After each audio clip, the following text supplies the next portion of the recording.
saya mau ngajar judulnya Racetho.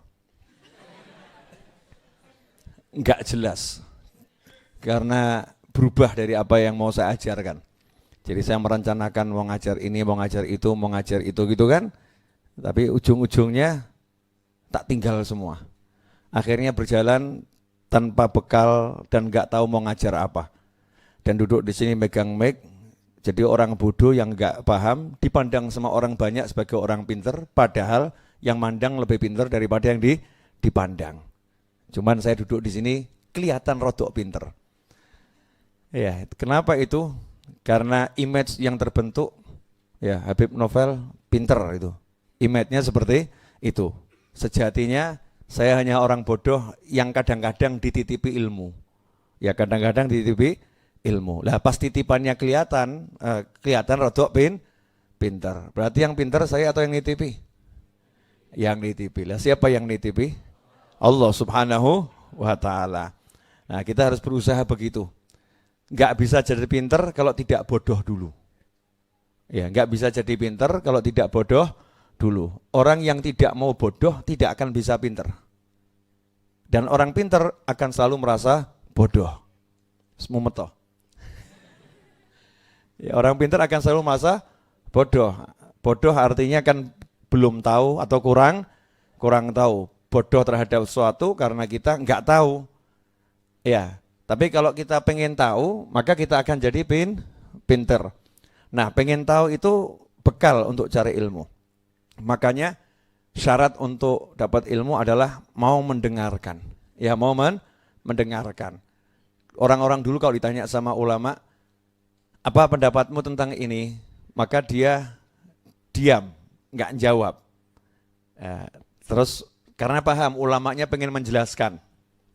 Kalau menurut jenengan pripun? Nah, ulamanya ngomong itu. Dengan diam dan mendengarkan, walaupun sudah tahu, nanti akan dapat tambahan ilmu, dapat tambahan pemahaman, dapat tambahan pengertian. Syaratnya mau mendengarkan. Makanya dalam Al-Quran, wa idza quri'al Qur'anu fastami'u lahu wa ansitu la'allakum turhamun. Nomor satu adalah al-istima'. Ya, kalau dibacakan Al-Quran kamu dengarkan. Wa idza quri'al Qur'anu fastami'u lahu. Istima' ini syarat mutlak mau dapat ilmu. Nah, mendengar itu dengan apa? Dengan tidak berbicara. Jadi kalau berbicara tidak bisa mendengar. Nah, bicara itu apa?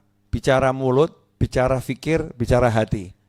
Nah, orang yang mau dapat ilmu harus menghentikan pikirnya, menghentikan hatinya, menghentikan telinganya, mulutnya ya, menggunakan telinganya, menggunakan fikirnya, menggunakan hatinya untuk mendengar. Maka saat itulah dia akan mendengar yang kadang-kadang belum pernah didengar. Dia akan mengerti hal-hal yang belum dimengerti. Yang membuat kita mendengar yang sama dengan yang sudah kita dengar karena kita tidak mau mendengar, tapi kita menyamakan yang sudah ada dengan diri kita dengan apa yang disampaikan masyarakat. Boleh ngasih contoh? Saya juga nggak mudeng nih mau ngasih contoh apa ya. Nggak paham. Ini handphone ini. Ini apa ini? Ini apa? Handphone. Betul? Ya. Ini karena Anda mau menganggap ini handphone. Maka pahamnya ini cuma handphone. Kalau saya, ya ini bukan sekedar handphone. Apa ini? Kumpulan kaca, ya dan tembaga, kotak nggak jelas, nggak ada nilainya. Nggak ada nilainya. 10 plus bro. Ganti genset. Alhamdulillah aman. Alhamdulillah aman. Ya ini S10 plus itu kan ya. Sekedar apa ini?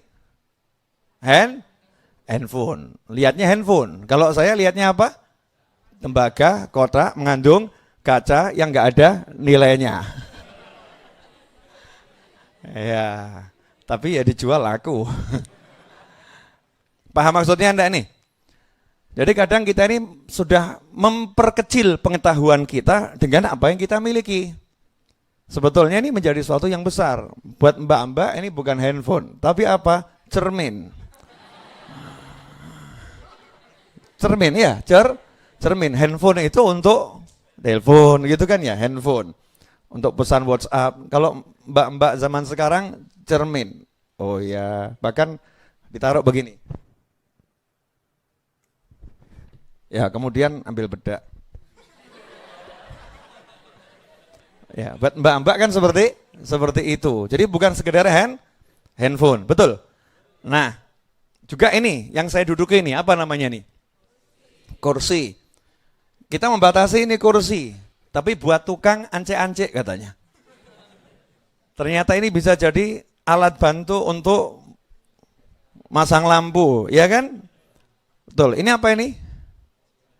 Ini kok kopiah, peci, songkok, terserah orang yang ngasih nama. Tapi buat orang yang rodok enggak cetok, ini lap. Ya kan agak enggak jelas itu ya. Ya, teman-teman di Raudhah ini kan relawan kan Masya Allah. Mau ngelap, saya bilang tolong ambilkan lap. Bingung cari lap. Di jemuran ada baju temennya, diambil. Saya tanya, itu baju siapa? Enggak tahu Beb, di mana? Jemuran, ngawur kamu. Ngawur kamu. Ya, tapi itu persepsinya kain adalah lap, selesai, gitu kan? Walaupun itu pakaian. Makanya kalau kita mau dapat ilmu, jangan menutup diri. Jangan menutup diri. Jangan melihat dari satu sisi. Kelilingi itu. Makanya nanti insya Allah Ar-Raudhah akan mencoba di bulan Juli ini akan buat live streaming 360. Selama ini kan live streamingnya bukan 360 ya. Nah kita akan buat live streaming 360. Mungkin ya majelis pertama yang live streaming dengan 360. Sehingga nanti yang lihat live streaming dari rumah itu bisa serasa hadir. Bisa noleh kanan, bisa noleh kiri, bisa lihat sekeliling. Kenapa? Hidup ini kita harus bisa melihat sekeliling kita. Ya jangan cuma lihat ke depan, lupa kanan. Lihat kanan, nggak tahu depan. Nah ilmu seperti itu.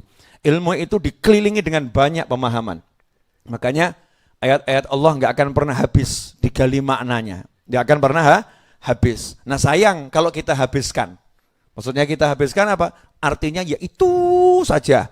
Nggak mau berkembang. Nggak mau menerima dari orang lain. Karena itu Khalifah Ali bin Abi Thalib karramallahu wajhah menyatakan dalam salah satu nasihatnya yang sangat populer.